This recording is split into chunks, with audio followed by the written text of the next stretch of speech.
Widowed black moms-in-laws stole everything from her and the twins. Next day the lawyer drove her to a hidden estate. $0. That's it. Not a penny. Not a dime.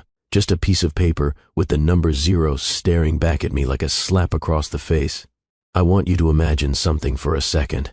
Imagine losing the love of your life. Imagine sitting in a room full of his family members, people who are supposed to care about you and your children, and hearing this. Perhaps this will teach you that breeding with the help doesn't guarantee a payday. That's what my mother-in-law said to me, to my face, in front of my 6-year-old daughter and my 8-year-old son.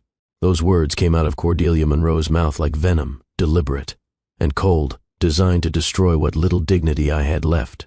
23 people sat around that conference table.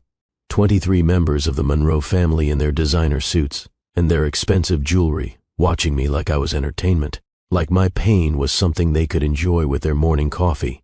My husband had been dead for 4 months, 4 months of grief, so heavy I could barely breathe. 4 months of trying to explain to 2 children why their daddy wasn't coming home. 4 months of wondering how I was going to survive without him. And these people, his family, left me with nothing. But here's what they didn't know. Here's what Cordelia Monroe and her son Preston, and every single person in that room, didn't see coming. 24 hours later, a lawyer showed up at my door at 9:47 at night. A man I'd never met before. A man who carried an envelope that would change everything. A man who would drive me to a place my husband had been building in secret for 2 years. A hidden estate. A sanctuary. A fortress of love that Julian Monroe had constructed, knowing that his family would try to destroy me the moment he was gone. This is the story of how a family tried to erase a black mother and her twins from existence. This is the story of how they stole everything, lied about everything, and thought they'd gotten away with it. And this is the story of how I fought back.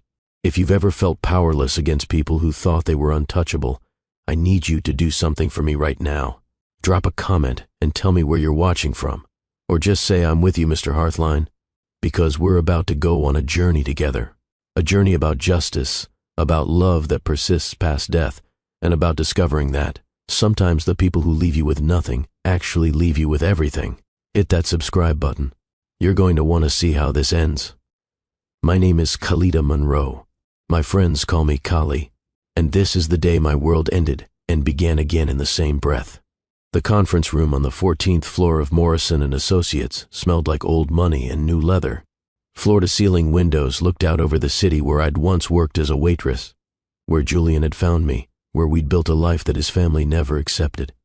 I sat in a chair that was too big for me, feeling small and out of place in a black dress I'd worn to my husband's funeral. The same funeral most of these people hadn't bothered to attend. My children sat on either side of me, Amara's small hand gripping mine so tight her fingernails dug crescents into my palm.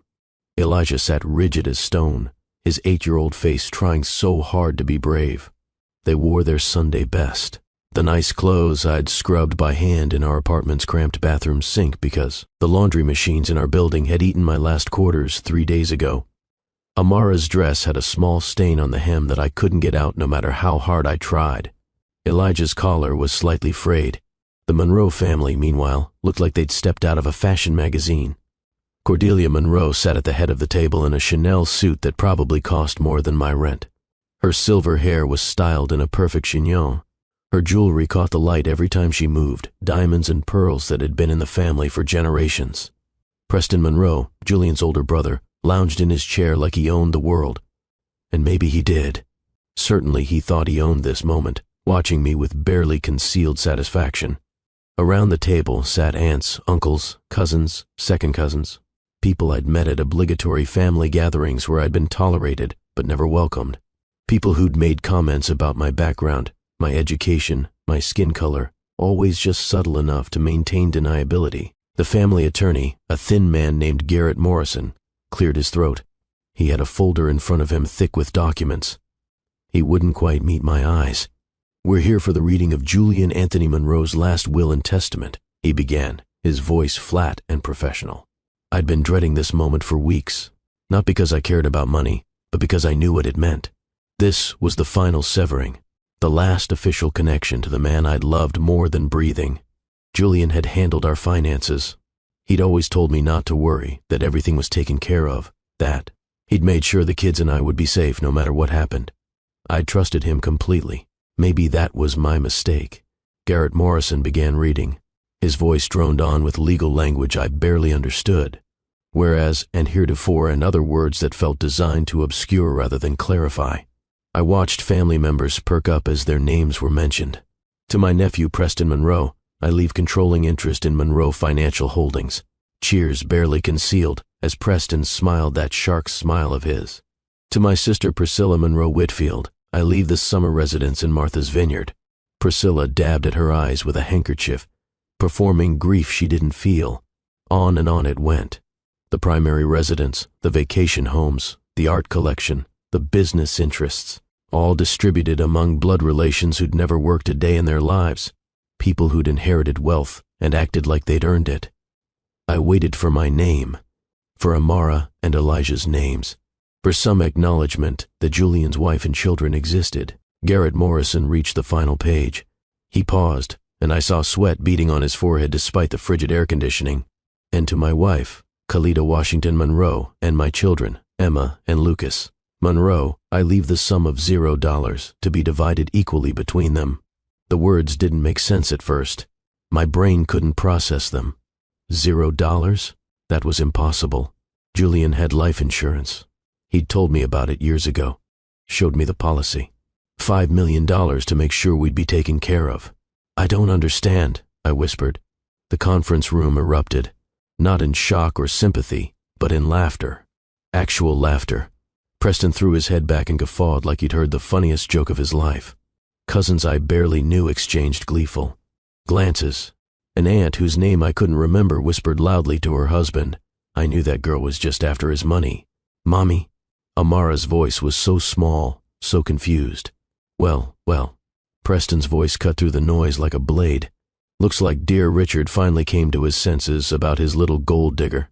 Richard was Julian's middle name. The family had always called him that, refusing to use the name he actually went by. One more way of asserting ownership, of reminding him he belonged to them. Excuse me? My voice came out stronger than I expected. What about the life insurance? The house? Julian told me everything was in order. Preston leaned forward, elbows on the table, smile wide and cruel. The accident investigation revealed significant financial irregularities. Reckless investments, undisclosed liabilities. My brother, it seems, wasn't the financial genius we believed him to be. That's not true. Julian was meticulous about money. He would never... Perhaps, Cordelia's voice wheezed out like air from a punctured tire. This will teach you that breeding with the help doesn't guarantee a payday. The twins flinched. Amara's grip on my hand tightened until it hurt. Elijah's face crumpled, confusion and hurt warring in his expression. They were too young to fully understand the venom, but old enough to feel its sting. My chest tightened. I'd sat through 47 minutes of this mockery, watching Richard's relatives claim millions while his children, his own flesh and blood, were dismissed as afterthoughts. The family's primary residence, the vacation homes, the art collection, the business interests, all of it distributed among blood relations who'd never worked a day in their lives. $0. I whispered the number again, feeling it burn in my throat like acid. Garrett Morrison wouldn't look at me. He shuffled papers, cleared his throat, adjusted his glasses. Anything to avoid meeting my eyes. Furthermore, Cordelia continued, her cultured voice cutting through the room like a surgical blade, given the circumstances of Julian's death. Don't. My interruption surprised even myself. My voice came out low and dangerous. Don't you dare. Cordelia's expression didn't change. At 73, she'd perfected the art of looking through people rather than at them, especially when those people had dark skin and worked service jobs. My son died driving recklessly because he was distracted. The police report indicates he was on the phone, arguing with someone in the moments before the collision. The implication hung in the air like smoke. I had been that someone. Our last conversation had been about Cordelia's latest cruelty, her refusal to attend Amara's dance recital, because, as she'd so delicately put it, community theater performances aren't really our family's sphere. That accident wasn't, I began, but my throat closed around the words. It had been 4 months. 4 months since the highway patrol officer had appeared at my door, 2:47 in the morning. 4 months since I'd collapsed in the hallway while my children slept, their last memories of their father being his promise to bring them chocolate chip pancakes in the morning. 4 months of grief so profound it felt like drowning while everyone around you breathed air. The estate has been settled according to legal precedent and family trust bylaws, Garrett said, his voice barely above a whisper. Mrs. Monroe, you're entitled to nothing from the family holdings. The house Julian purchased was, upon investigation, found to be in significant mortgage arrears. The bank has initiated foreclosure proceedings. That's impossible. Julian handled the finances, but he would never... I stopped, hearing how pathetic I sounded. The wife who didn't know anything about her own household. Clearly, Preston said, his smile razor thin, you didn't know my brother as well as you thought. Perhaps if you'd concerned yourself less with spending his money and more with understanding his business. I was raising our children. My voice cracked like thunder, startling several family members. I was building the home Julian said he wanted, creating the family he said he loved more than anything in this world. Amara began crying, soft hiccuping sobs that broke my heart. Elijah put his arm around his sister with 8-year-old solemnity, his jaw set in a way that reminded me so painfully of Julian that I had to look away. Be that as it may, Cordelia continued, examining her manicured nails with studied indifference. The trust bylaws are quite clear. Family assets remain within bloodline control. You are not blood, Miss Washington. The deliberate use of my maiden name was a knife between the ribs.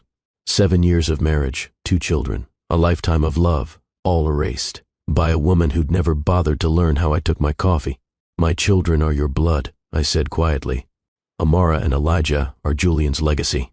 Yes, well, Cordelia's expression suggested she'd tasted something sour. That remains a matter of some family discussion. We're prepared to arrange for appropriate care of the children, should you find yourself unable to provide. You want to take my babies? My voice dropped to something dangerous, something even I didn't recognize.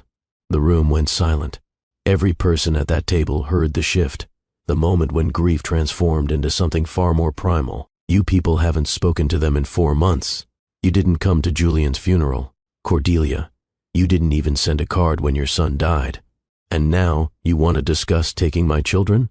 Our grandchildren, Preston corrected, his voice cold, who shouldn't suffer for their father's poor choices. The meaning was crystal clear. I was the poor choice. My children were collateral damage to a marriage the Monroe family had never accepted.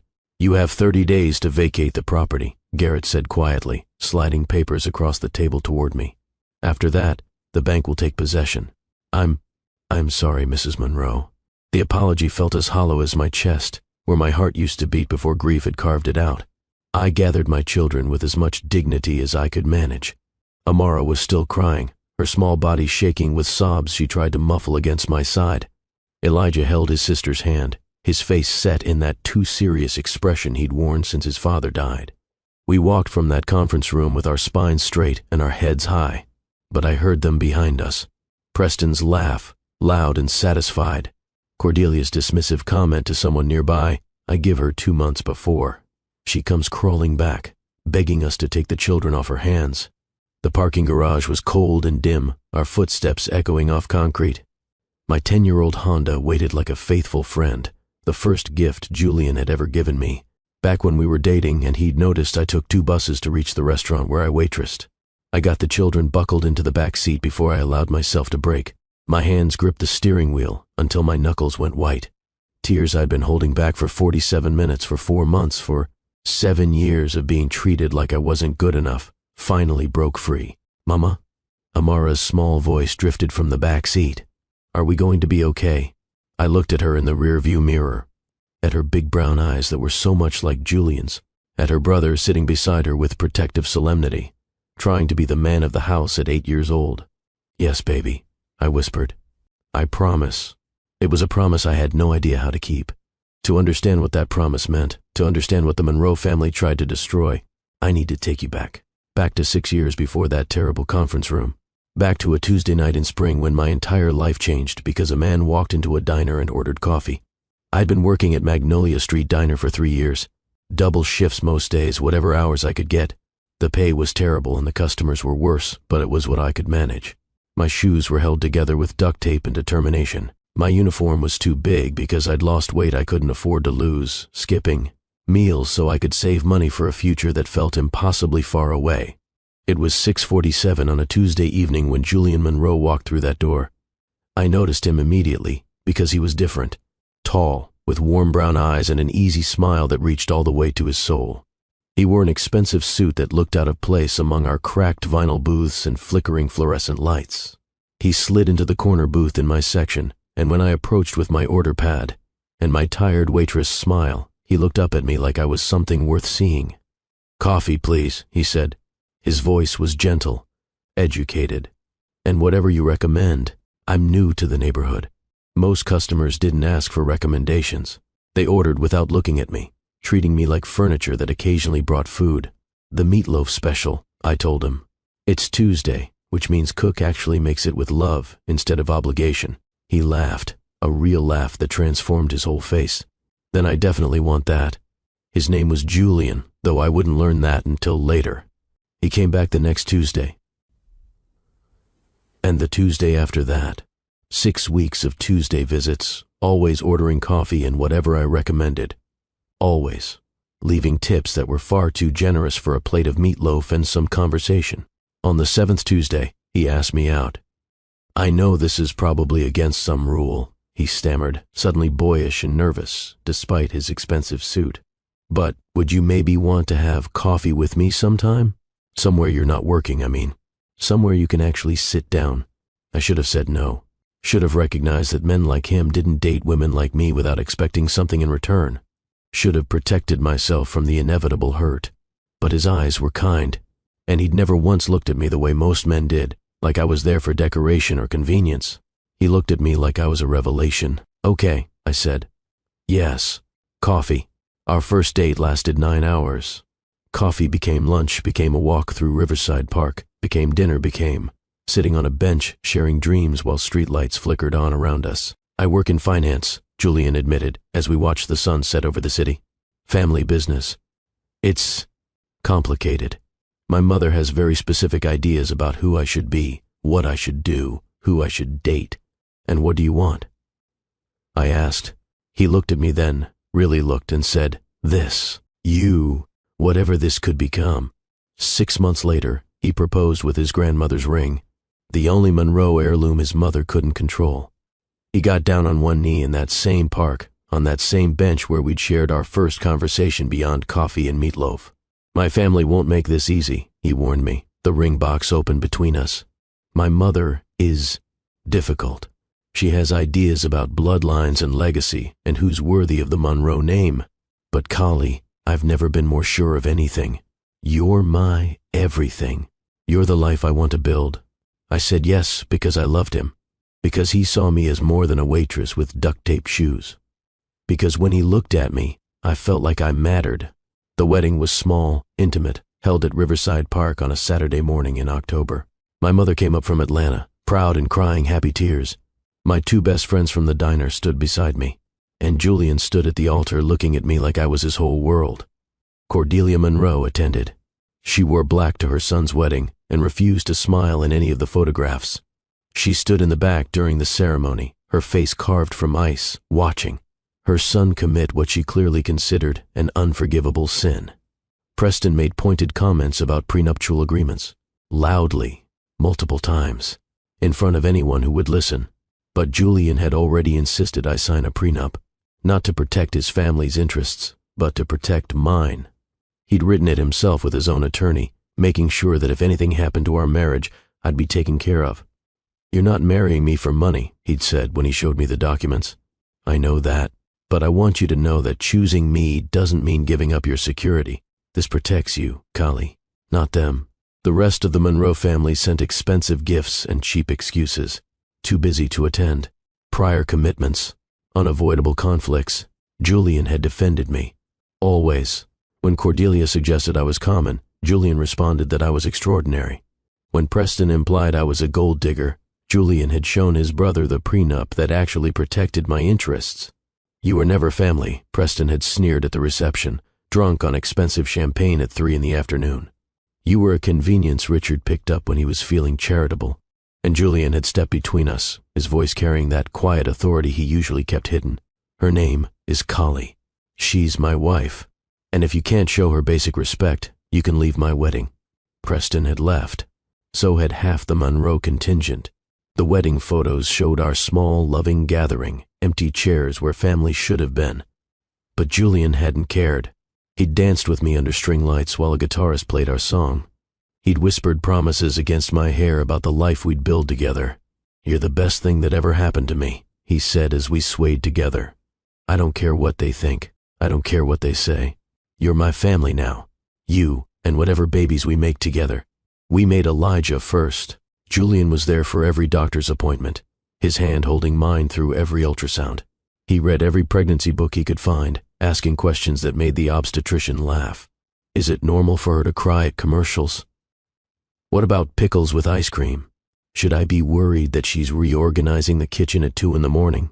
When Elijah was born, Julian cried harder than I did. He held our son with shaking hands, this tiny perfect being that was half him and half me, and whispered, "Hi, buddy. I'm your dad. I'm going to love you forever." 2 years later came Amara. Julian had been hoping for a girl. He'd bought pink paint and fairy tale books and a dress with ruffles that our daughter would wear exactly once before declaring it too itchy. He'd installed a tire swing in our backyard before she was even born, imagining her growing up pushing toward the sky. He'd changed diapers at 3 a.m, sung lullabies in his terrible off-key voice, built blanket forts with engineering precision that always collapsed within minutes, sending kids into fits of giggles. He'd made pancakes shaped like dinosaurs on Saturday mornings, attended every parent-teacher conference, every dance recital, every science fair. He'd helped Amara learn to read and taught Elijah about constellations and treated our children like they were the most important people in the universe, because to him, they were. Julian had built us a life, a beautiful 3-bedroom house in a neighborhood with good schools, family vacations to the beach every summer, dance classes for Amara and science camp for Elijah. He'd made me believe that love could conquer the weight of old money and older prejudices. I didn't learn until years later about the trust fund Cordelia had threatened to revoke if Julian didn't reconsider his options. I didn't know about the family meetings where Preston had suggested an annulment could be arranged quietly and profitably. Julian had simply loved me louder than his family hated me. He'd shielded me from the worst of their cruelty, made excuses for why we couldn't attend certain family gatherings, suggested we spend holidays with my mother in Atlanta instead of at the Monroe estate, created a bubble where our little family could be happy and safe. I thought it was us choosing our own path. I didn't realize it was Julian protecting us from attacks I couldn't see. 2 years before he died, things started changing. Julian became preoccupied, distracted. He'd spend hours on his laptop after the kids went to bed, working on projects he said were just portfolio reorganization. He met with lawyers I'd never heard of, made phone calls in his car that he said were just boring business stuff. "Are you okay?" I'd asked him one night, finding him in his study at 2 a.m. He'd pulled me into his lap, held me close, kissed my forehead with desperate tenderness. "I'm making sure you're always taken care of. That's all. Just preparing for the future." "What future?" "The one where I'm old and gray and watching our grandchildren play in the yard we haven't bought yet. The one where you write your novel and I build you a library to write it in. The one where we prove that love is stronger than money, than family pressure, than everything that tried to keep us apart." 3 months before he died, Julian drove to the office to handle an emergency. It was a Tuesday night. Always a Tuesday, like some cosmic joke written by a cruel universe. He called from the car, his voice tight with frustration. "My mother's trying to force me out of the company," he said. I could hear the anger underneath his careful control. "Says I'm not committed to family interests anymore. Preston's backing her play." I was washing dishes while the children did homework at the kitchen table. Amara was drawing flowers in the margins of her spelling worksheet. Elijah was building a model of the solar system out of styrofoam balls. "What are you going to do?" I asked. "Tell her that you and the kids are my family interests, that everything I do for you three, that if she wants to disown me, she can get in line behind every other person who thought I'd choose their expectations over my own happiness." Those were the last words he ever said to me. 3 minutes later, a semi-truck ran a red light at the intersection of Highway 47 and Morrison Boulevard. The driver claimed he didn't see Julian's car. The police report said Julian had been distracted, on his phone, arguing with someone. The Monroe family had implied he'd been arguing with me, fighting with his difficult wife about money or family or whatever convenient excuse made their narrative work. The truth was that he'd been defending our marriage one final time, defending me, defending the life we'd built, defending our children's right to be loved without condition. Julian Monroe died on impact, the phone still in his hand, my name still on his lips. The highway patrol officer who came to our door at 2:47 in the morning was young, clearly uncomfortable with the task he'd been given. "Ma'am, there's been an accident. Your husband, he paused, unable to say the words. I knew anyway. Some part of me had known the moment I heard the knock. Some deep animal instinct that recognized the sound of your world ending. I'd collapsed in the hallway, just fell like a puppet with cut strings. The officer had caught me, lowered me gently to the floor while I made sounds I didn't recognize as coming from my own throat. Mama? Elijah had appeared in his pajamas, rubbing sleep from his eyes. Behind him, Amara clutched her stuffed elephant, the one Julian had won for her at the state fair. Is Daddy okay? How do you tell an 8-year-old and a 6-year-old that their father is never coming home? How do you explain that the man who'd promised chocolate chip pancakes in the morning would never make another breakfast? I'd pulled them both onto my lap right there in the hallway, held them, while the officer stood awkwardly nearby, and told them the truth. Daddy was in an accident, a very bad accident. And he died, babies. He's not coming home. Amara hadn't understood at first, but Daddy promised pancakes. Elijah had gone very still, very quiet. Then he'd asked, in a voice far too adult for his age, was it because of Grandma Cordelia? Because she was being mean again? The question had broken something in me. That my 8-year-old son immediately understood his grandmother's cruelty, that he'd connected it to his father's death, that he was already learning the world could be vicious. No, baby, I'd lied. It was just an accident. Just a terrible, terrible accident. The funeral had been 4 days later. I'd called Cordelia to inform her of the arrangements. She'd been silent for a long moment, then said, I see. We'll handle the services ourselves, of course. You needn't concern yourself. These are my arrangements, I'd said, finding strength I didn't know I had. For my husband. You can attend or not, but this is how we're saying goodbye. Cordelia had hung up without another word. Julian's family hadn't come. Not to the funeral, not to the burial, not to the reception afterward at our house where friends and neighbors brought casseroles and condolences. The only acknowledgement I'd received was a massive flower arrangement delivered to the funeral home with a card that read, "In memory of Richard Monroe, from the Monroe family." They'd gotten his name wrong. Their own son, their own brother, and they'd called him by the name he never used, the identity they'd tried to force on him. I'd thrown the flowers away. The 4 months after Julian's death were a special kind of hell. Bills started arriving that I didn't understand. Mortgage payments Julian had supposedly missed, though that was impossible. He'd been meticulous about the house payment. Utilities threatened disconnection. Credit card companies called about balances I didn't know existed. The life insurance policy Julian had shown me years ago, the $5 million safety net he'd promised would always protect us, didn't exist. When I called the insurance company, they had no record of it. No record of Julian Monroe at all. My savings, the small account Julian had helped me maintain just in case, evaporated within weeks. The funeral the Monroe family hadn't attended, but I'd had to pay for anyway. Utility bills for a house I was apparently about to lose. Food, clothes, the basic dignities of keeping my children fed and clean and safe. I applied for 37 jobs in 23 days. Restaurants wanted younger girls without family obligations. Offices wanted recent experience, not someone with a 7-year gap where she'd been a full-time mother. Retail wanted flexible schedules I couldn't offer with 2 children to pick up from school. Everyone wanted something I couldn't provide. I sold our furniture to a second-hand dealer for a fraction of its worth. The couch where Julian and I had watched movies after the kids went to bed. The dining table where we'd celebrated birthdays and holidays.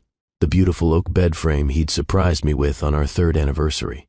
All of it gone for pennies on the dollar, desperate money to buy a few more weeks before the inevitable. Neighbors watched with pitying eyes. Mrs. Chen from next door brought over meals she claimed were extras, though I knew she was making them specifically for us. She'd hug me in her kitchen whispering, "You'll get through this, honey. You're stronger than you know." But I didn't feel strong. I felt like I was drowning, going under for the 3rd time while my children watched from the shore. Elijah started having nightmares. He'd wake up screaming for his daddy, and I'd hold him while he cried, this 8-year-old boy who was trying so hard to be brave. Why did Daddy leave us? he asked one night, his face buried against my shoulder. He didn't leave us, baby. He died. That's different. He would never have chosen to leave you. But we're going to lose our house. We're going to have nowhere to live. How is that different from leaving? I had no answer for that. Amara stopped talking about her daddy. Just stopped mentioning him entirely, like if she didn't say his name out loud, it wouldn't be real. She threw herself into drawing, creating elaborate pictures of gardens and fairies and magical places where nothing bad ever happened. Sometimes I'd find her standing in front of Julian's picture on the mantel, just staring at it with her thumb in her mouth. A habit she'd broken a year ago but had returned to under the weight of grief. "Mama," she asked once, "do you think Daddy can see us from heaven?" "I think so, sweetheart." "Then why doesn't he come back? If he can see us, he knows we need him. Why doesn't he come back?" What do you say to that? How do you explain death to a 6-year-old who just wants her daddy to tuck her in at night? The eviction notice arrived 28 days after that terrible will reading. A sheriff's deputy brought it to the door, looking genuinely apologetic. "I'm sorry, ma'am," he said, watching me read the paperwork with numb disbelief. "You've got 48 hours to remove your possessions. After that, anything left becomes property of the bank. 48 hours to pack up 7 years of marriage. 48 hours to box up 2 children's entire lives. 48 hours to erase every memory of the man I'd loved more than breathing." I started with the children's rooms. Elijah helped with quiet efficiency, this 8-year-old who'd become the man of the house by default and disaster. He carefully packed his rock collection, each stone labeled with where he and Julian had found it. His books about space and engineering, the model rockets they'd been planning to launch before everything fell apart. "Mama," he asked while wrapping up his telescope, "where are we going to go?" "I don't know yet, baby, but we'll figure it out together." "What if we can't figure it out? What if we end up like those people Daddy used to give money to downtown, the ones sleeping on benches?" "We won't," I said with false confidence. "I promise we won't." But I wasn't sure I believed it. Amara's room was harder. Every toy, every drawing, every piece of clothing carried memories I wasn't ready to let go. The fairy costume Julian had bought for Halloween. The ballet shoes, from her first recital that he'd attended with a bouquet of roses bigger than her head. The bedtime story collection he'd read from every single night. "Can we bring everything?" she asked, watching me sort through her stuffed animals. "We can bring your favorites, sweetheart. But we need to travel light for a while." "Why?"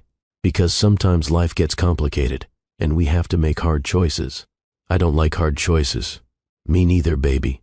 Me neither."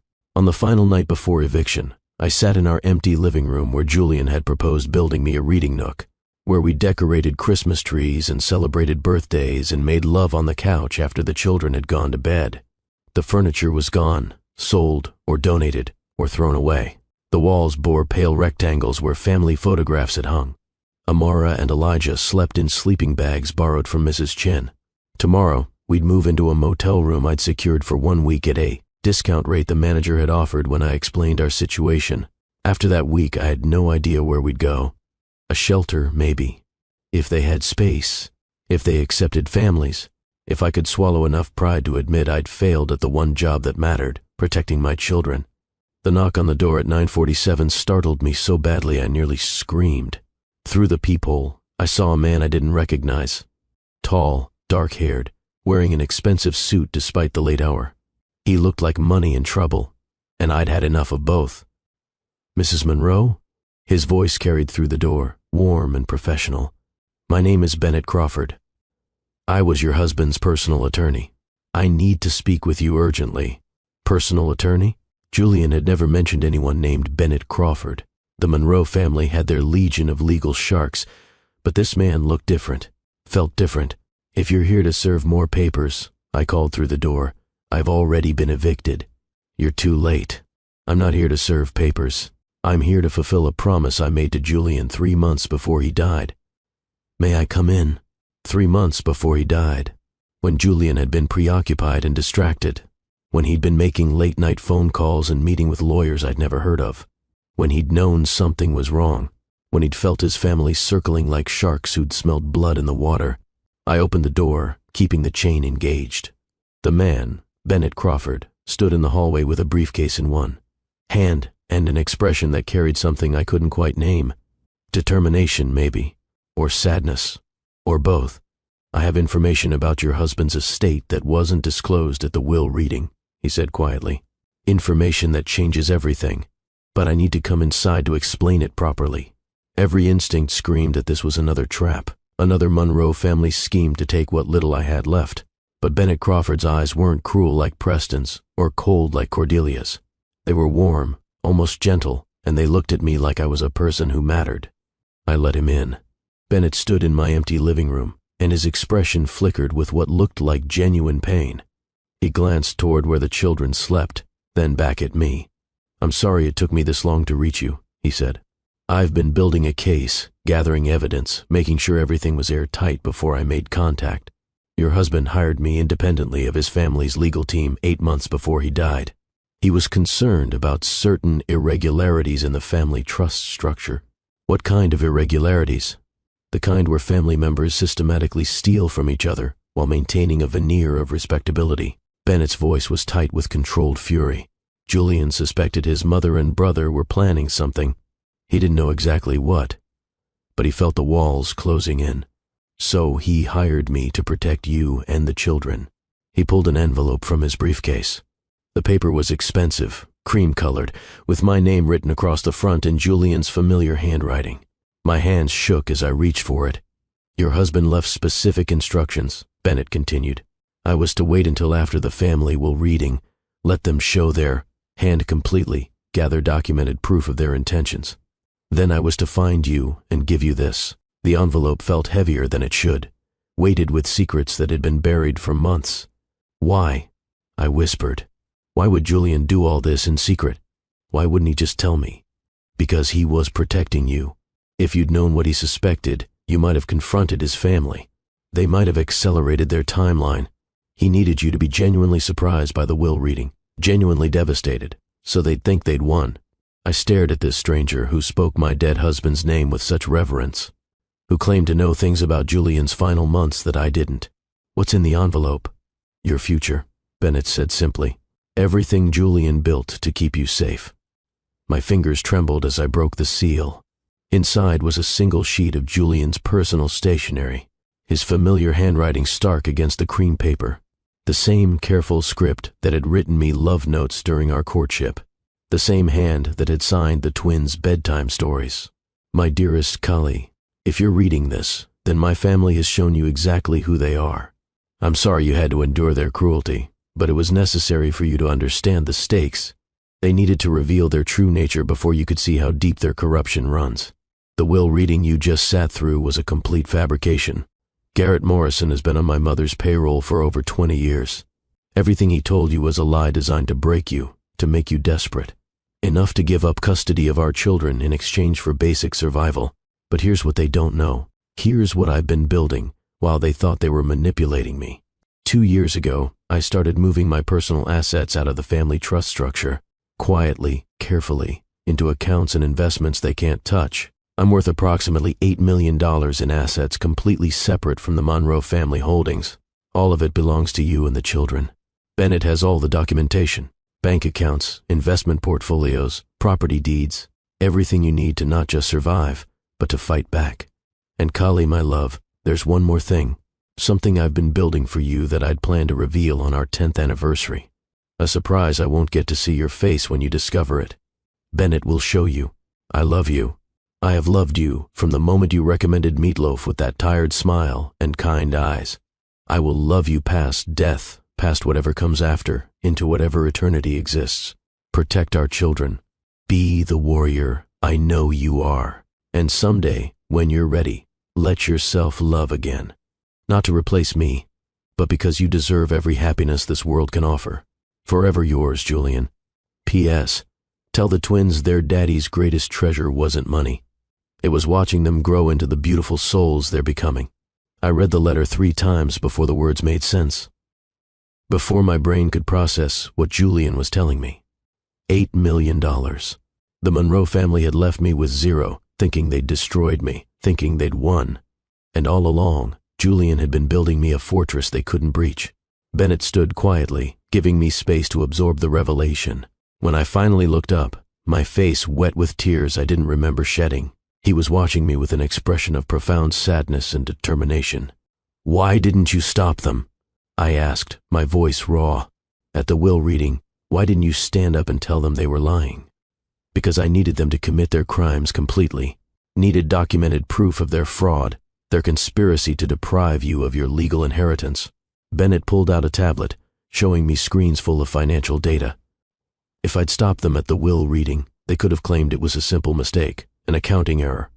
But by letting them proceed, by recording their statements, by gathering evidence of their intentions, I built a case they can't defend against. The tablet showed bank statements with Julian's name, account after account, each containing funds I'd had no idea existed, investment portfolios that had been carefully managed and grown, property deeds for places I'd never heard of.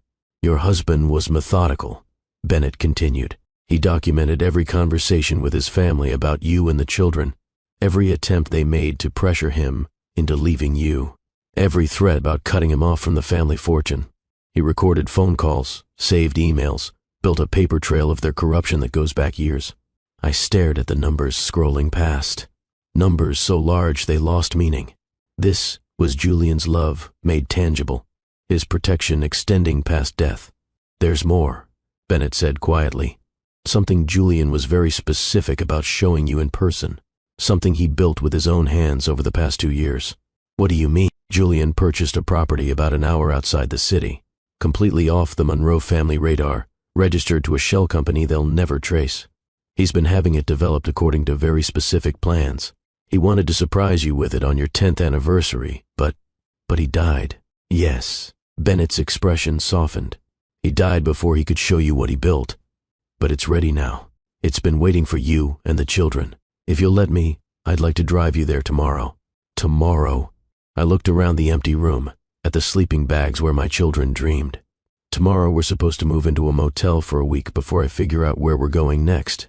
Mrs. Monroe, you own a home. A beautiful home that Julian designed specifically for your family. You don't need a motel. You don't need to figure anything out except whether you want me to come, pick you up at 9 in the morning, or if you'd prefer a different time. The shift was too sudden, too dramatic. 4 hours ago, I'd been left with $0 and 30 days to vacate. Now I was being told I was a multimillionaire with a secret house waiting for me. This is real? I whispered. This isn't some Monroe family trick to what? Take more from you? Bennett's voice carried an edge I hadn't heard before. Mrs. Monroe, I'm going to be very direct with you. Your husband hired me because I have a reputation for protecting people, from powerful families who think money makes them untouchable. I spent 7 years as a federal prosecutor before going into private practice. I don't work for people like the Monroes. I work against them. Why? His expression shifted, revealing something raw underneath the professional exterior. Because 7 years ago, I lost my wife to cancer. Simone was pregnant with our daughter when she got diagnosed with stage 4 pancreatic cancer. The doctors said treatment might save her but would definitely kill the baby. She chose to have Ruby instead of saving herself. I'm so sorry, I breathed. Before Simone died, she made me promise something. She made me swear that I'd use my skills to protect people who love as fiercely as we did. People who choose family over everything else, who build lives based on love instead of obligation or expectation. Bennett's voice was rough with emotion. Your husband loved you and those children with everything he had. He spent his final months building walls to protect you from people who wanted to destroy what you'd built together. I won't let his family win. I won't let them take what he died trying to preserve. The confession hung in the air between us. Two people who'd lost everything, connected by grief and the determination to honor the dead by protecting the living. Okay, I said finally. 9 o'clock tomorrow. Show me what Julian built. Bennett's smile was small but genuine. He handed me a business card with his personal cell phone number. Call me if you need anything before then. Anything at all. You're not alone in this anymore, Mrs. Monroe. After he left, I sat in that empty room with Julian's letter pressed against my chest and let myself cry. Not from despair this time, but from overwhelming gratitude and grief tangled together until I couldn't tell them apart. Julian had known, had understood his family well enough to predict exactly what they'd do, had loved me enough to spend his final months building protection I hadn't known I needed. I went to check on the children, both sleeping peacefully in their borrowed bags. Amara had her thumb in her mouth. Elijah's arm was thrown protectively over his sister even in sleep. Your daddy loved you, I whispered, kneeling between them. He loved you so much that he built you a castle to keep you safe. And tomorrow we're going to go see what love looks like when it refuses to die." I barely slept that night. Kept pulling out Julian's letter and reading it again, running my fingers over his handwriting like I could touch him through the ink. Bennett Crawford arrived at exactly 9 o'clock the next morning, driving a sensible black sedan. But he wasn't alone. A little girl sat in the back seat, maybe 7 years old, with her father. As dark hair and eyes that held too much understanding for someone so young. "Ruby wanted to come," Bennett explained as I loaded our few remaining possessions into his trunk. "She's been excited to meet you." The little girl looked up from a book about astronomy and offered me a smile that was pure sunshine. "Daddy says your husband was really smart and loved you a lot, like how Daddy loved my mama." My heart cracked and mended simultaneously. "He did, sweetheart. He really did." Amara and Elijah climbed into the back seat with Ruby, and within minutes the 3 children were talking like old friends. Ruby was explaining stellar classifications while Elijah listened with rapt attention, and Amara asked questions about whether stars could be purple. "Your daughter is extraordinary," I said quietly to Bennett as we pulled away from the house that was no longer mine. "She's my world," he replied. "After Simone died, Ruby became my reason to keep breathing. She reminds me every day that love doesn't end just because someone's gone. It transforms into something new." We drove out of the city into countryside I'd only seen in magazines. Horse farms and vineyards rolled past the windows. The late morning sun turned everything golden. Amara pressed her face against the glass, pointing out cows and horses with 6-year-old delight. "How long were you married?" I asked Bennett. "To Simone? We weren't, actually." He smiled at the memory. "We'd been together since we were 15. High school sweethearts who everyone knew would end up married. We were planning the wedding when she got diagnosed. She was 3 months pregnant with Ruby. The doctors said chemotherapy might give her a few more years, but it would terminate the pregnancy. She chose Ruby. She chose to give me the greatest gift of my life." Bennett's voice was thick with emotion. "Simone lived long enough to hold our daughter for 3 hours. Long enough to name her. Long enough to make me promise I'd tell Ruby every day how much her mother loved her. Then she was gone. I'm so sorry. Don't be. Simone gave me Ruby, and Ruby gave me a reason to become someone who fights for people like you. Someone who makes sure that love doesn't get destroyed by greed and cruelty." Bennett glanced at me. "Your husband and I had long conversations about love and loss, about what it means to protect the people who matter. He understood that loving you meant preparing for the worst while hoping for the best." The estate appeared around a bend in the road like something from a dream. Not a mansion. Not the ostentatious displays of wealth the Monroe family preferred. This was a home, a beautiful craftsman-style house with wide porches and matured trees creating a canopy of green. Gardens burst with late spring color. A tire swing hung from an ancient oak tree that must have been centuries old. "Welcome home," Bennett said quietly. I stepped from the car and felt something shift in my chest. Julian had built this, had imagined me here, had planned our future in these rooms and gardens. "There's a tree house." Elijah's voice carried pure joy as he ran toward the oak with Ruby close behind. "And flower gardens," Amara called, discovering roses and lavender and daisies planted with obvious care. Bennett led me inside, and every room took my breath away. The kitchen had a reading nook by the window, exactly like the one Julian had promised but never built in our old house. Built-in bench seating with cushions in my favorite shade of blue. Bookshelves already filled with novels I loved. The master bedroom had an entire wall of built-in shelves containing every book I'd ever mentioned wanting to read. A window seat looked out over the gardens. The bed was positioned to catch morning light. The children's rooms were painted in colors I recognized immediately. Amara's in the soft purple she'd announced was her favorite last year. Elijah's in deep blue with glow-in-the-dark stars, already positioned on the ceiling in actual constellation patterns. Julian had been listening to every offhand comment, every casual mention of preferences, had been building this place with love and attention to details I'd thought he'd forgotten. "How?" I whispered, standing in Amara's room with tears streaming down my face. "How did he know all of this?" "Because he paid attention," Bennett replied gently. "Every conversation you had, every dream you mentioned, every small preference you expressed. He wrote it all down. I have notebooks full of his notes about what you and the children loved. He wanted this place to feel like home the moment you walked in." "There's one more thing," Bennett said, leading me to a study I hadn't noticed. Julian's study, now mine, now ours. The room was lined with bookshelves and warm wood. A desk sat by the window, positioned to look out at the gardens. And on that desk sat a laptop and a sealed envelope with my name in Julian's handwriting. "Go ahead," Bennett encouraged. "He wanted you to read this here."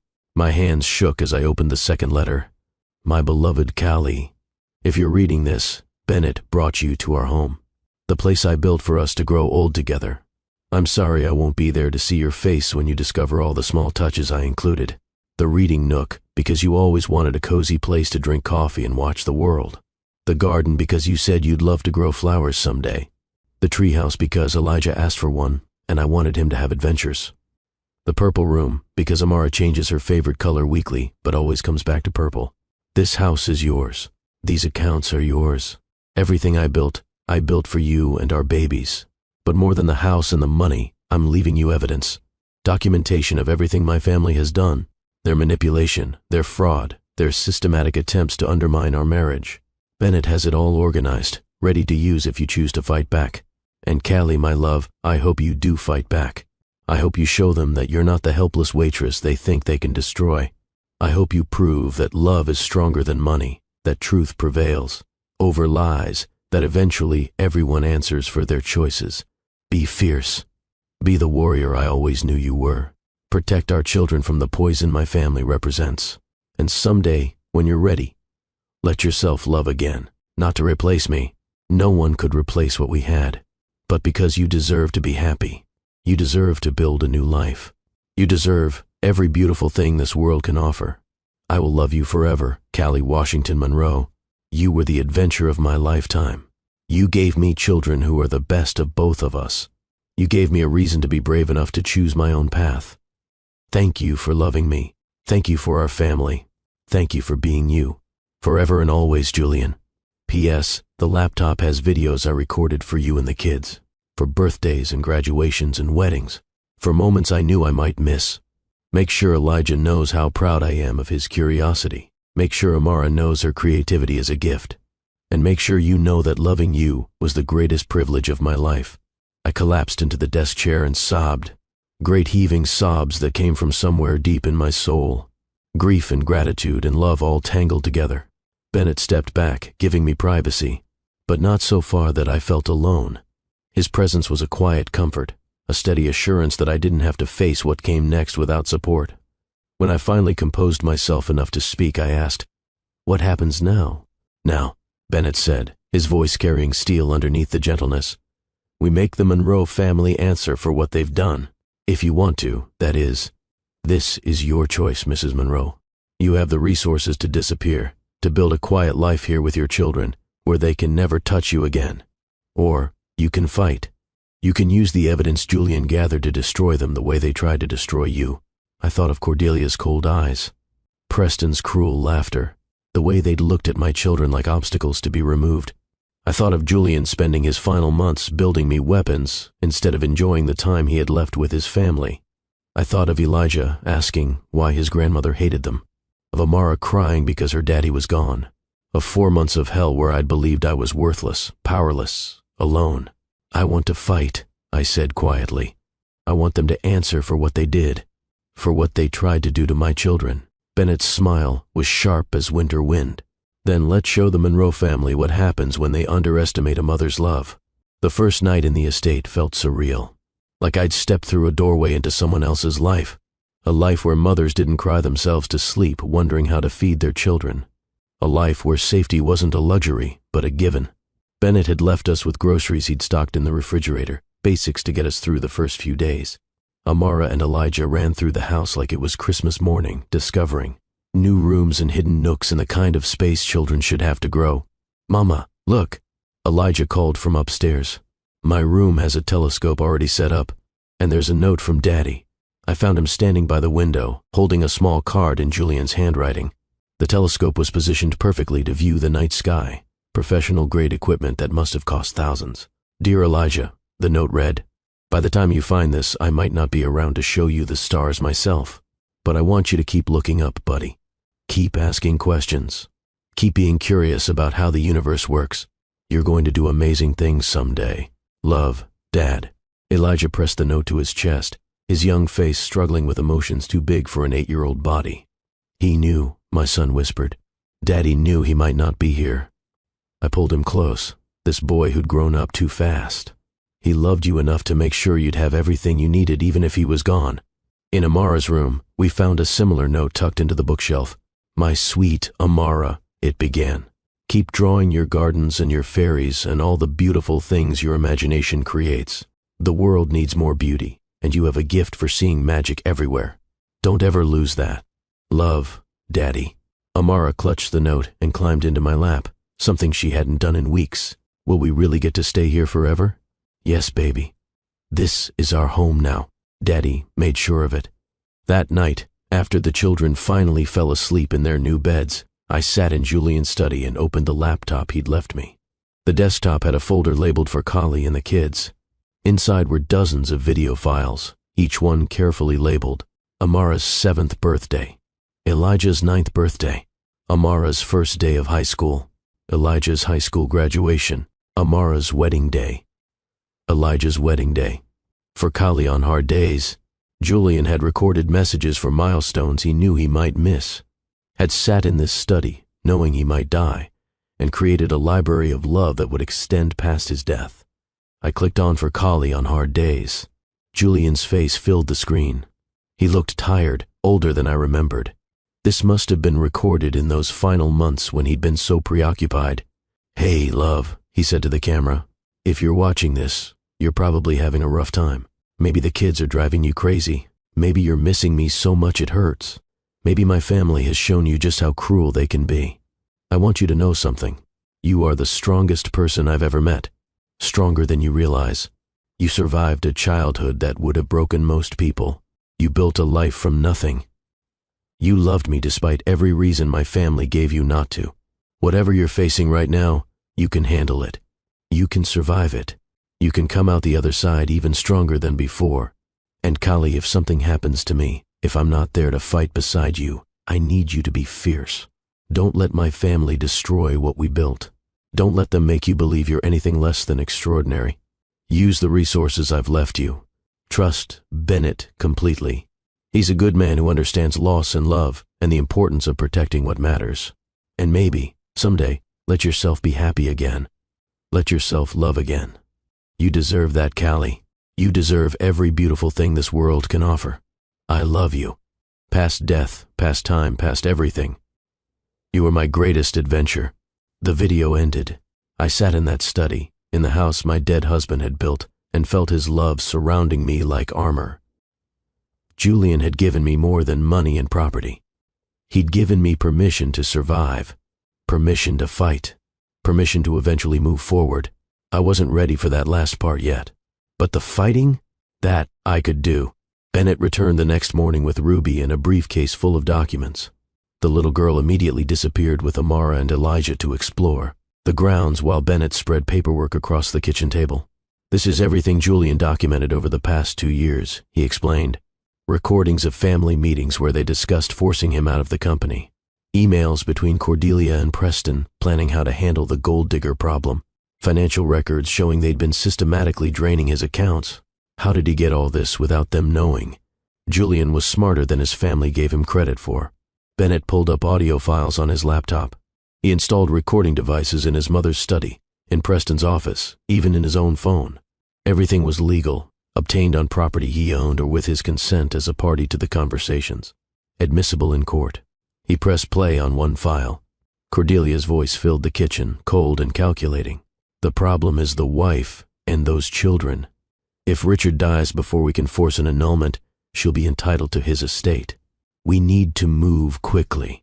Preston's voice responded. What are you suggesting, Mother?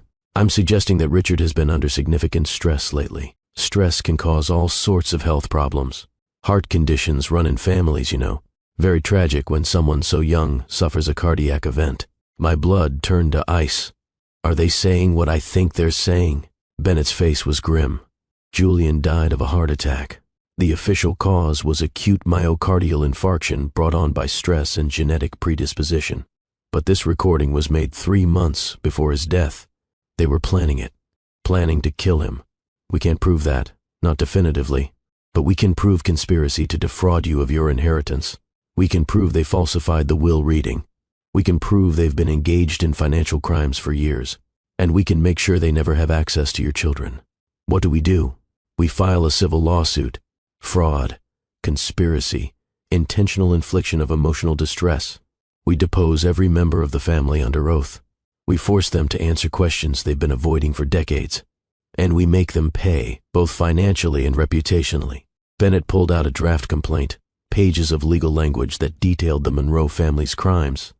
Reading it felt like watching my life become a case study in cruelty. How long will this take? Months, possibly a year or more. Civil litigation moves slowly, and the Monroe family will throw every obstacle they can in our path. They'll try to bury us in motions and continuances. They'll hire the most expensive attorneys money can buy. And you think we can win? Bennett looked at me with absolute certainty. Mrs. Monroe, I've spent the last 8 months preparing for this fight. I have evidence that would make a law school professor weep with joy. Yes, we can win. The question is whether you're ready for what it's going to cost emotionally. What do you mean? They're going to attack you, your character, your marriage, your fitness as a mother. They're going to dig up every mistake you've ever made and present. It is proof that you're exactly what they've always said you were. I thought of sitting in that conference room while they laughed at my pain. Thought of Cordelia's casual cruelty toward my children. Thought of Julian spending his final months building weapons for a war he knew was coming. Let them try, I said quietly. Let them throw everything they have at me. I'm still going to be standing when this is over. Bennett smiled. Then let's show them what a mother's love looks like when it stops being polite and starts being tactical. The lawsuit was filed on a Tuesday morning because Tuesdays had become significant in my life for reasons both beautiful and terrible. By Tuesday afternoon, the media had picked up the story.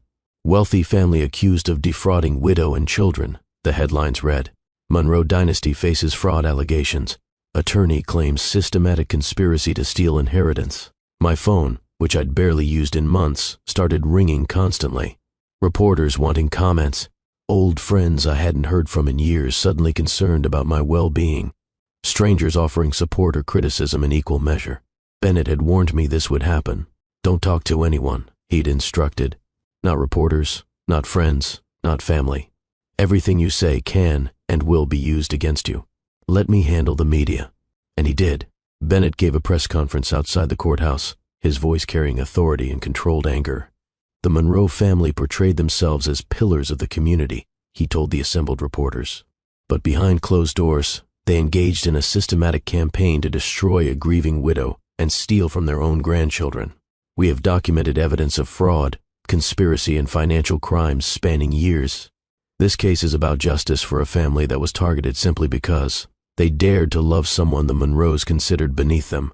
The Monroe family's response was predictably vicious. Their attorneys released a statement painting me as a gold digger who'd manipulated their beloved son. They claimed Julian had been having second thoughts about our marriage before his death. They suggested I was an unfit mother who'd neglected my children while spending my husband's money. It was all lies, but lies told with enough confidence that some people believed them. Cordelia gave an interview to a sympathetic society reporter, dabbing at her eyes with a monogrammed handkerchief. I'm terribly concerned about my grandchildren, she said. Being raised by someone so clearly unstable, so obviously motivated by greed rather than genuine love. We only want what's best for those poor babies. Watching that interview felt like being stabbed. This woman who'd ignored her grandchildren for 4 months, who'd called, them breeding with the help, was now performing concern for the cameras. Bennett appeared at the estate that evening with Takeout and Ruby. He found me in the kitchen, staring at my laptop screen where Cordelia's interview played on repeat. Turn it off, he said gently. Don't give her that power. She's lying. Telling everyone I'm a terrible mother, that I never loved Julian, that I'm just after money I didn't even know existed until 3 days ago. I know. And in a few months, we're going to prove every word she said was a lie. He closed my laptop firmly. But right now, you need to take care of yourself and your kids. Let me worry about Cordelia. Outside, we could hear the children playing. Ruby was teaching Amara about constellations, while Elijah asked questions with his characteristic intensity. Normal children sounds in an increasingly abnormal situation. How do you do this? I asked Bennett. How do you stay so calm when everything feels like it's falling apart? Because I've been where you are. Bennett's voice softened. After Simone died, I felt like I was drowning. Every day was just surviving until I could collapse into bed and escape into sleep. Ruby was 6 months old, and I had no idea how to be a single father to a baby who'd never know her mother. What changed? Time. And the realization that the best way to honor Simone was to become someone she'd be proud of. Someone who fought for people who needed fighting for. Someone who made sure love didn't get destroyed by greed and cruelty. He looked at me then, really looked, and I saw something in his eyes that made my breath catch. Your husband and I had long conversations in those final months about love and loss and what it means to protect the people who matter. He told me about you, about how you made him believe he could choose his own path instead of following his family's expectations. What else did he say? That if anything happened to him, he hoped you'd find someone who could see how extraordinary you are. Someone who'd fight beside you instead of trying to control you. Bennett's voice dropped to barely above a whisper. Someone who'd love you for exactly who you are. The moment stretched between us, heavy with possibility and complication. Bennett, I started, but he shook his head. I'm your attorney. You're my client and my friend's widow. This is completely inappropriate, and I'm sorry for even suggesting. He stood abruptly, clearly flustered in a way I'd never seen him before. I caught his hand. Bennett, wait. He froze, looking down at where my fingers wrapped around his. You're right that this is complicated. I'm still grieving Julian. You're my attorney. There are ethical considerations and timing issues, and about 1,000 reasons this is a terrible idea. So we should, he began. But, I interrupted. Julian's last words to me were about letting myself love again someday. And you remind me that good men exist, that not everyone wants to change me or fix me or own me. Callie, I'm not saying I'm ready for anything right now. I'm not. But maybe, after this legal case is over, after we've had time to just be friends, maybe we could see what happens when two people who've lost everything decide they might be willing to find something new. Bennett's smile was sunrise after a long night. I can work with maybe. He left soon after, but not before I'd kissed his cheek. A promise of possibilities, a bridge between grief and hope. That night, I stood in Julian's study and felt his presence like a warm hand on my shoulder. Thank you, I whispered to the man who'd loved me enough to protect me past death. Thank you for Bennett. Thank you for this home. Thank you for teaching me that love doesn't end, it transforms.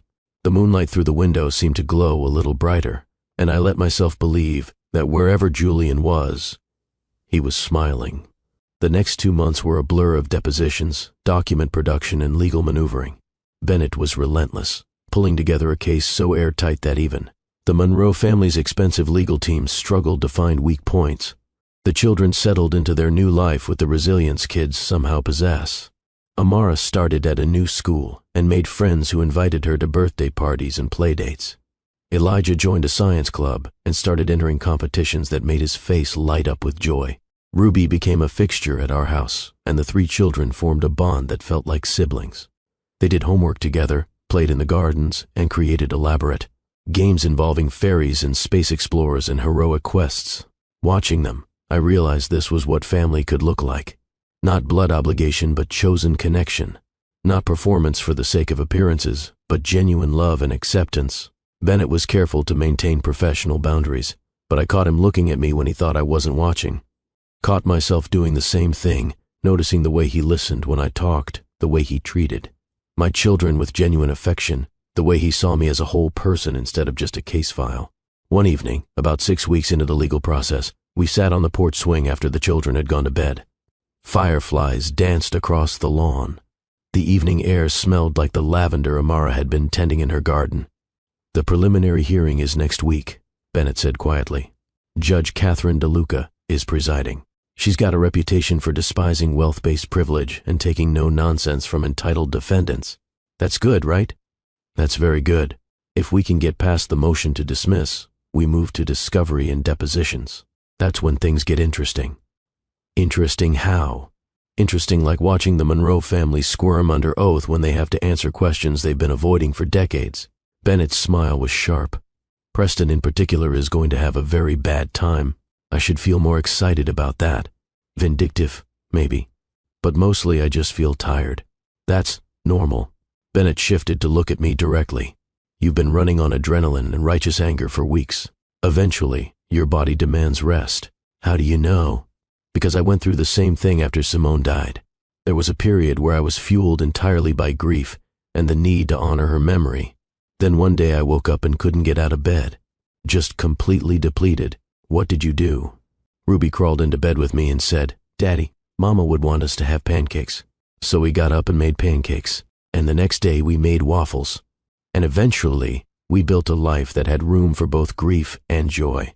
He took my hand, his thumb tracing gentle circles on my palm. "You're going to get through this, Callie. You're going to win this case and raise your children and build a life that honors Julian while also being fully yours. And you don't have to do it alone." The way he looked at me made my heart do complicated things. Made me think about futures I wasn't ready to imagine. Made me wonder what it would feel like to be loved by someone who saw all my broken pieces and didn't want to fix them, just hold them gently. "Bennett," I whispered, "I need to tell you something." "Okay, I'm starting to feel things I shouldn't feel. Not yet. Maybe not for a long time.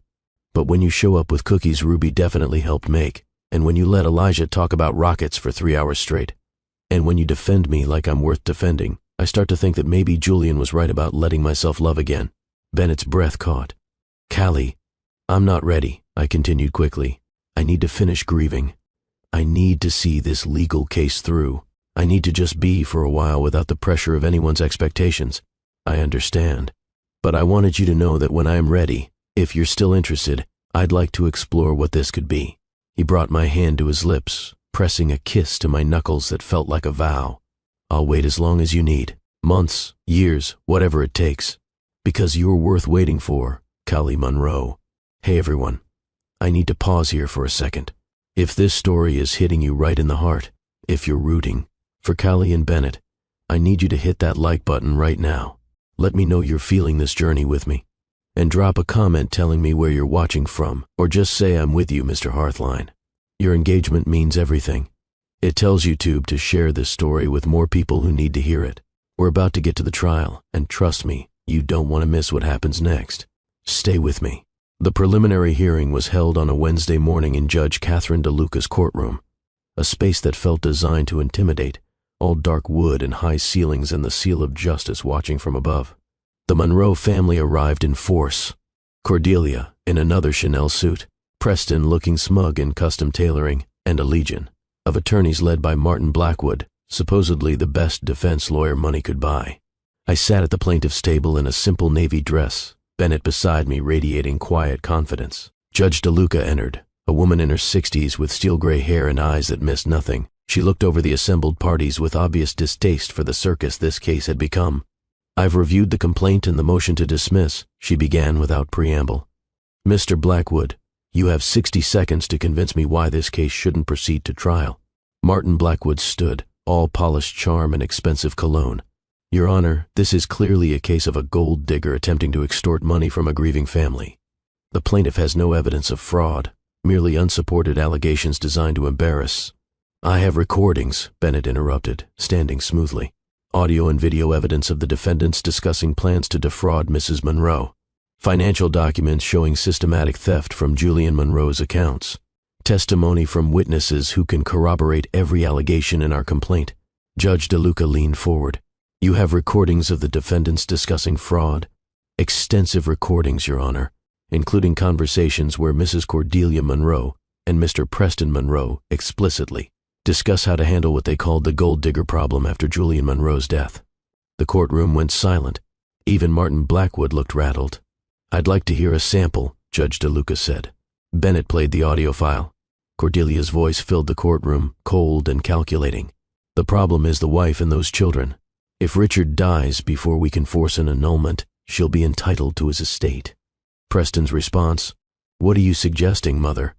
Cordelia again: "I'm suggesting that Richard has been under significant stress lately. Stress can cause all sorts of health problems." Judge DeLuca's expression went from neutral to furious. "When was this recorded?" 3 months before Julian Monroe died of a sudden heart attack, Your Honor." Bennett's voice was calm, but his words were devastating. The judge looked at the Monroe family with open disgust. "Your Honor." Martin Blackwood tried to recover. "This recording is taken out of context." "The context," Bennett interrupted, is a family conspiring to deprive a widow and her children of their legal inheritance. The context is systematic fraud, elder abuse, and quite possibly conspiracy to commit murder, though that would be a matter for criminal prosecutors. Cordelia had gone pale. Preston was whispering frantically to his attorneys. Motion to dismiss denied, Judge DeLuca announced. Furthermore, I'm ordering expedited discovery and setting a trial date for 3 months from now. She looked directly at Cordelia. Mrs. Monroe, if even half of what's alleged here is true, you should be ashamed of yourself.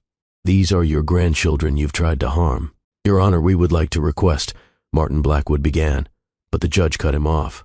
You can request all you want, Mr. Blackwood, but this case is moving forward, and it's moving forward quickly.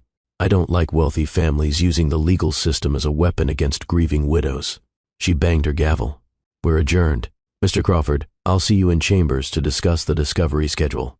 Walking out of that courtroom felt like floating. Bennett's hand found the small of my back, steadying me as reporters shouted questions. Mrs. Monroe, do you believe your husband was murdered?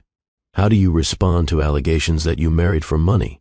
What do you want people to know about the Monroe family? Bennett shielded me from the cameras, guiding me to his car with practiced efficiency. Once we were safely inside, I finally allowed myself to react. We won. My voice came out shaky with disbelief. She's actually going to let us go to trial. She's going to do more than that. Bennett was grinning, genuinely delighted. Judge DeLuca just sent a message to the Monroe family that their money doesn't buy them immunity. 3 months is lightning speed for a case this complex. She wants this resolved quickly and fairly. What happens now? Now we prepare for war, discovery, depositions, witness interviews. We build a case so solid that the Monroe family has no choice but to settle or face complete destruction in court. Over the next weeks, Bennett deposed every member of the Monroe family. I watched via video feed as Preston squirmed under questioning as Cordelia's lawyers objected constantly as the family's carefully constructed facade crumbled under oath. The evidence was devastating. Bank records showing Preston had been systematically transferring money from Julian's accounts. Emails between Cordelia and the family attorney Garrett Morrison planning the falsified will reading. Testimony from employees who'd witnessed the family's cruelty toward Julian whenever he mentioned me or the children. Garrett Morrison took a plea deal, agreeing to testify against the Monroes in exchange for reduced charges. His deposition was brutal. Mrs. Monroe instructed me to create a will that left everything to the family and nothing to Julian's wife and children, he testified.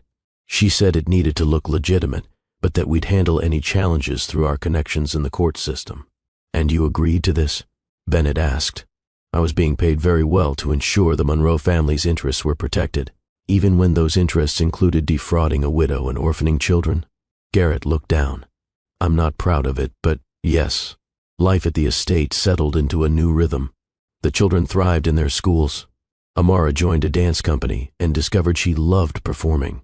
Elijah won a regional science fair with a project about sustainable energy that made Bennett tear up with pride. Because Bennett had become part of our family. Not officially, not romantically, but as a constant presence. Sunday dinners where he and Ruby joined us. Homework sessions where he patiently explained algebra to Elijah. Garden parties where Amara made him wear fairy wings and serve imaginary tea. One Saturday afternoon, about 2 months before the trial, I found Bennett in the garden helping Elijah build a telescope mount. Ruby and Amara were nearby, arguing good-naturedly about whether purple or blue was the superior color. This is nice, I said, settling onto the grass beside them. Just this quiet. Bennett looked up, wood shavings in his hair and a smile on his face. This is everything, he corrected gently. Later, after Ruby and Bennett had gone home and the children were in bed, I opened my laptop to Julian's video folder. I'd been working through them slowly, savoring each message like a gift. Tonight, I clicked on for Kali when she's ready to move forward. Julian's face appeared, and my heart clenched with love and grief in equal measure. Hey, love, he began. If you're watching this, enough time has passed that you're thinking about the future instead of just surviving the present. I'm glad. I never wanted you to spend your life mourning me. I hope you've found someone who makes you happy, someone who sees how extraordinary you are, someone who loves our kids and treats them with kindness, someone who fights for you instead of trying to control you. I hope it's Bennett, actually. I know that's weird to say, but we had a lot of conversations about love and loss. He's a good man who understands grief. Who knows what it's like to lose someone and have to rebuild. Who won't try to replace me, but will make space for his own place in your heart. If it's not Bennett, that's okay too. Whoever it is, I hope they make you laugh. I hope they hold you on hard days. I hope they build a life with you that honors what we had while also being completely new. You deserve to be happy, Callie. You deserve to be loved fiercely and without condition. You deserve every beautiful thing this world can offer. And when you're ready, when you've grieved enough and healed enough and survived enough, I want you to choose joy. Choose love. Choose to build something beautiful from the ashes. I'll always love you, but I also want you to love again. Be happy, my Callie. That's all I ever wanted for you. The video ended. I sat in Julian's study, in the house he'd built, and felt his blessing like a weight lifting from my chest. He'd known, had understood that loving me meant setting me free to find happiness beyond our marriage. Had even guessed it might be Bennett, this good man who'd entered our lives carrying protection and understanding in equal measure. I pulled out my phone and texted Bennett. Thank you for waiting. I think I'm almost ready. His response came immediately. Take all the time you need. I'm not going anywhere. The trial began on a Tuesday in early September. The courtroom was packed with reporters, curious onlookers, and members of the Monroe family who'd come to watch Cordelia and Preston's downfall. I sat at the plaintiff's table wearing a simple black dress and Julian's grandmother's ring. The ring Cordelia had tried to take back after the wedding, claiming it belonged to the family. The ring Julian had refused to surrender because it had been given in love, not obligation.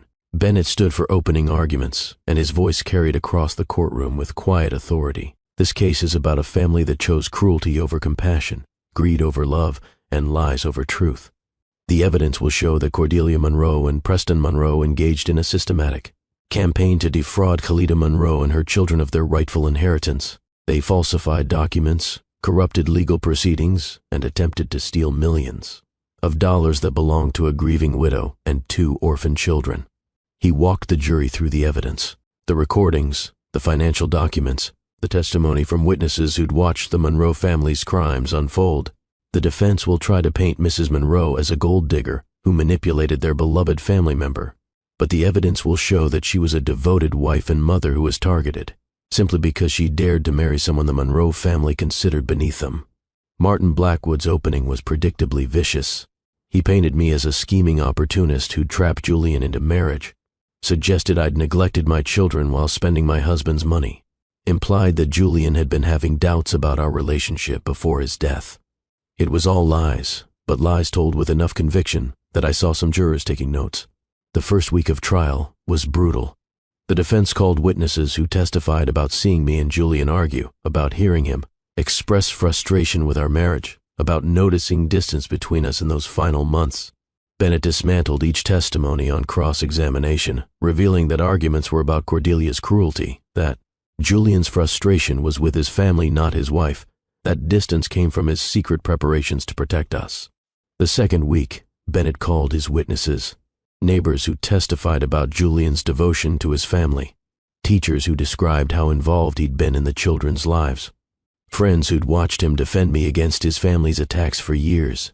Then came Garrett Morrison, the family attorney who'd facilitated the fraud. His testimony was devastating. Mrs. Cordelia Monroe instructed me to create a falsified will reading, he stated under oath. She provided specific language designed to humiliate Mrs. Khalida Monroe and make her appear desperate and unworthy. Did you have any moral qualms about this? Bennett asked. Garrett looked at me, genuine remorse in his eyes. Yes, but I was being paid very well to ignore them. I'm ashamed of what I did. The defense tried to discredit him, but the paper trail was too solid. Emails, bank transfers, recorded conversations, all of it corroborating his testimony. On the 8th day, I took the stand. Bennett led me through my testimony gently. Tell us about meeting Julian.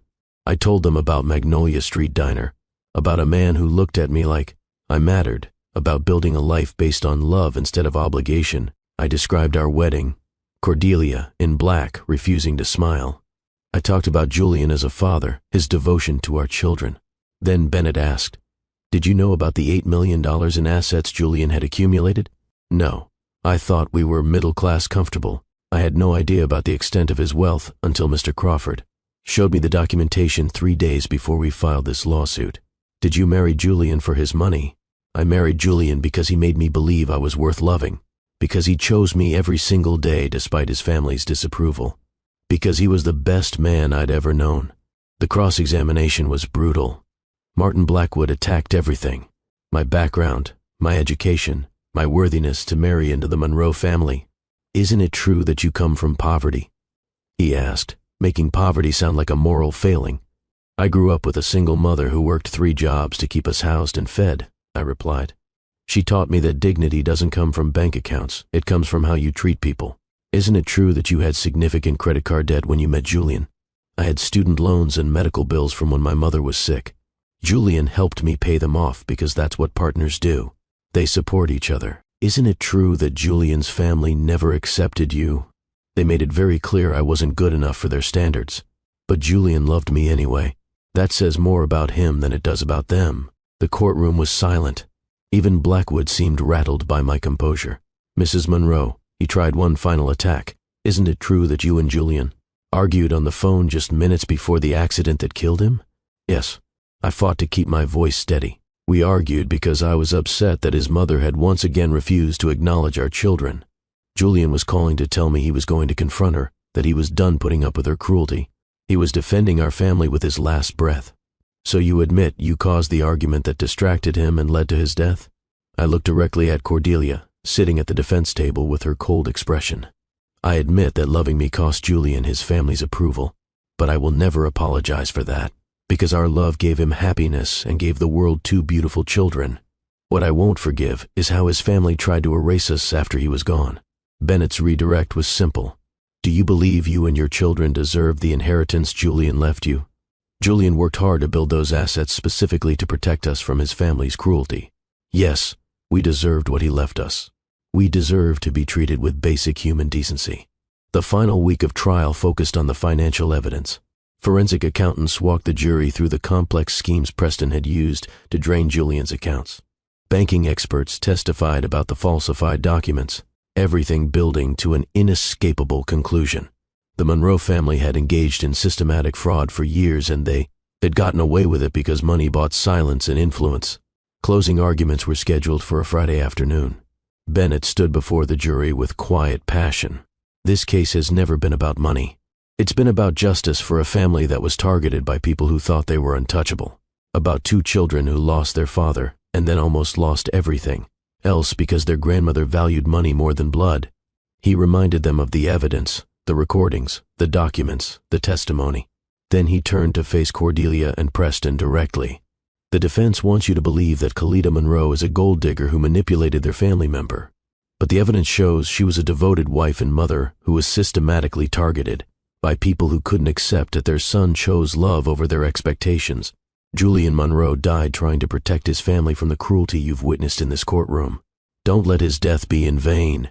Give his widow and his children the justice they deserve.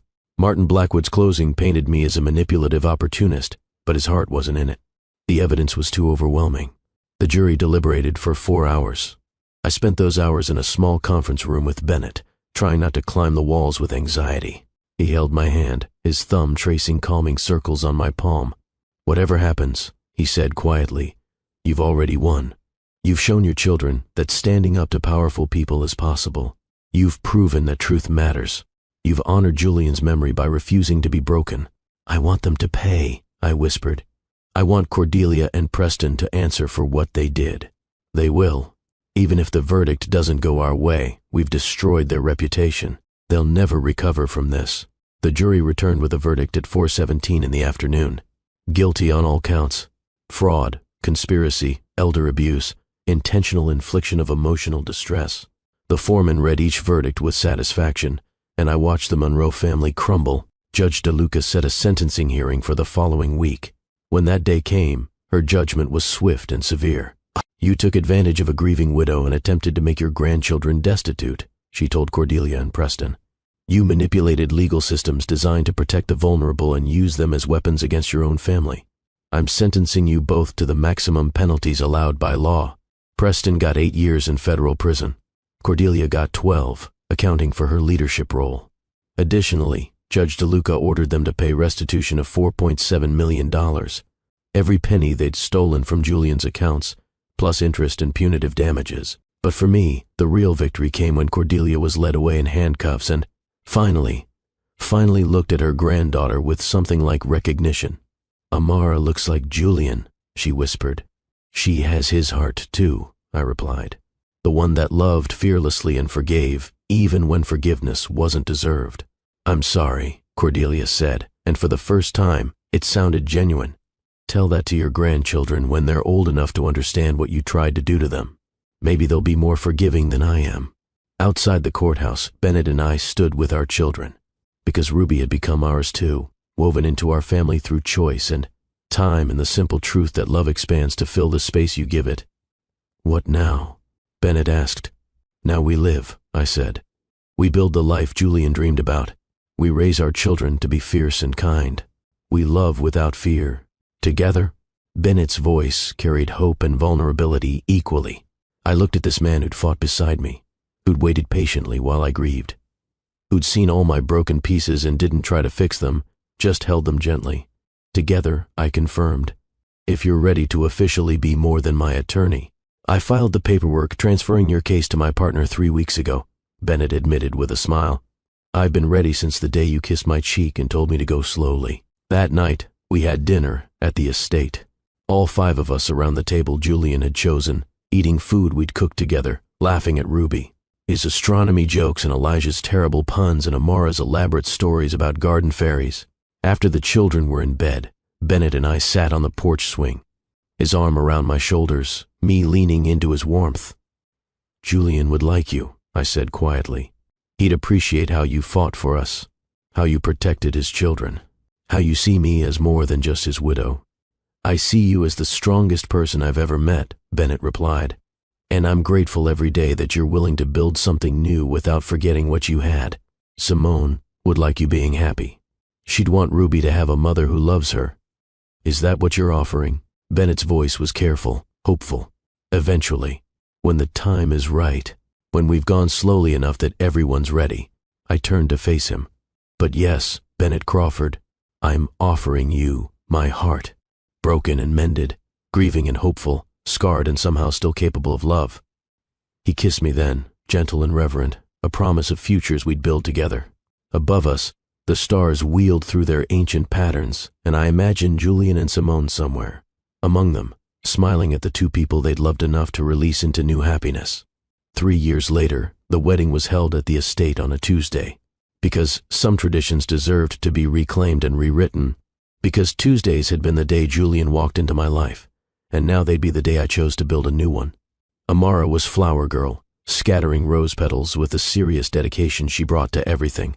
9 years old now, confident and creative, and so much like her father it made my heart ache with joy. Elijah walked me down the aisle because he'd asked to, because he was 11 and understood that giving his mother away meant gaining even more family, not losing her. Ruby was junior bridesmaid, her astronomy book tucked into her bouquet because some things never changed. Bennett waited at the altar wearing Julian's cufflinks. I'd given them to him the night before, a gift blessed by the memory of the man who'd made this possible. The ceremony was simple, intimate, surrounded by people who'd learned that family was built from choice and love rather than blood and obligation. In the front row sat an unexpected guest, Cordelia Monroe, released early for good behavior and medical necessity. Prison and age had softened her edges, taught her humility that wealth had never demanded. She'd written to me 6 months earlier, asking not for forgiveness but for a chance to know her grandchildren before she died. I'd said yes, because carrying hate was exhausting and life was too short to waste on bitterness. Our relationship would never be easy, never be what it should have been. But Cordelia was learning to see Amara and Elijah as humans rather than mistakes. And that was something. "I do," I said to Bennett, and meant it with my whole heart. "I do," he replied, and kissed me like I was his whole world. After the ceremony, after the cake and dancing and Ruby's presentation on how love could be explained through quantum entanglement, I stood in Julian's study. Now mine, now ours. I touched the letter he'd written, preserved under glass on my desk. "I did it," I whispered to the man who'd loved me enough to protect me past death. I protected them. I fought back. I loved again. I built the life we dreamed about. The evening light through the window seemed to shimmer, and I let myself believe that somewhere Julian was proud. Bennett appeared in the doorway, his tie loosened and his smile soft with joy. "The kids want you for the bouquet toss." Apparently, Amara has a strategic plan involving physics and trajectory. I laughed, the sound bright and genuine. Of course she does. I took my husband's hand, my second husband, my second chance, my second beautiful chapter, and walked toward the sound of children's laughter and music and all the ordinary magic of a family choosing love over fear. Outside, the estate's garden bloomed with flowers Julian had planted, and Bennett had maintained, and I had nurtured into impossible beauty.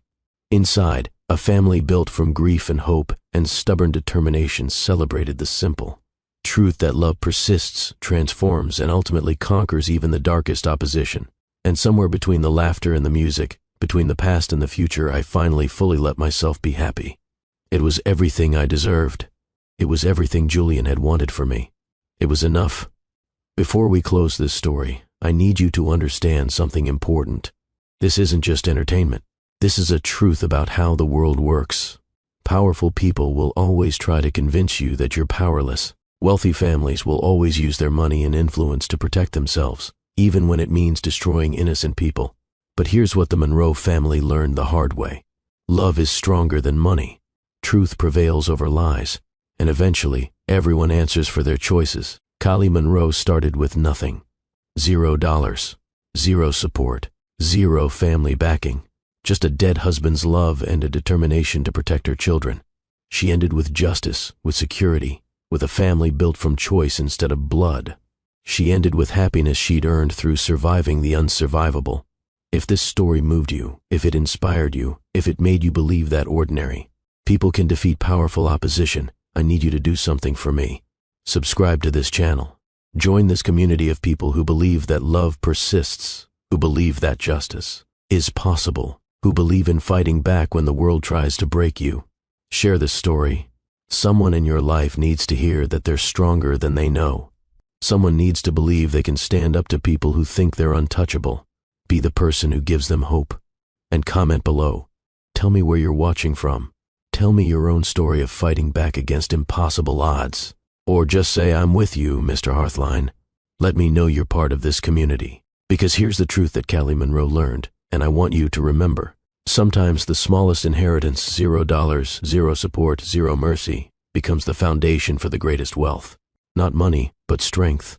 Not power, but resilience. Not revenge, but justice. And always, always, the stubborn, fierce, beautiful choice to love again despite every reason not to. Kylie Monroe was left with nothing and built everything. She was dismissed as worthless and proved she was priceless. She was broken by grief and rebuilt by love. Her story isn't over. She's still out there, raising children who know their worth, running a foundation that helps other families, facing powerful opposition, living a life that honors both the man she lost and the man she found. This is what victory looks like. Not perfect, not easy, but real and earned and beautiful. This is Mr. Hearthline, reminding you that you are stronger than you know, braver than you believe, and capable of building something beautiful from the ashes. The Monroe family thought they could erase Kylie with a $0 inheritance. Instead, they taught her exactly how powerful she'd always been. Don't let anyone make you forget your power. Until next time, keep fighting, keep loving, keep believing. I'm with you, always,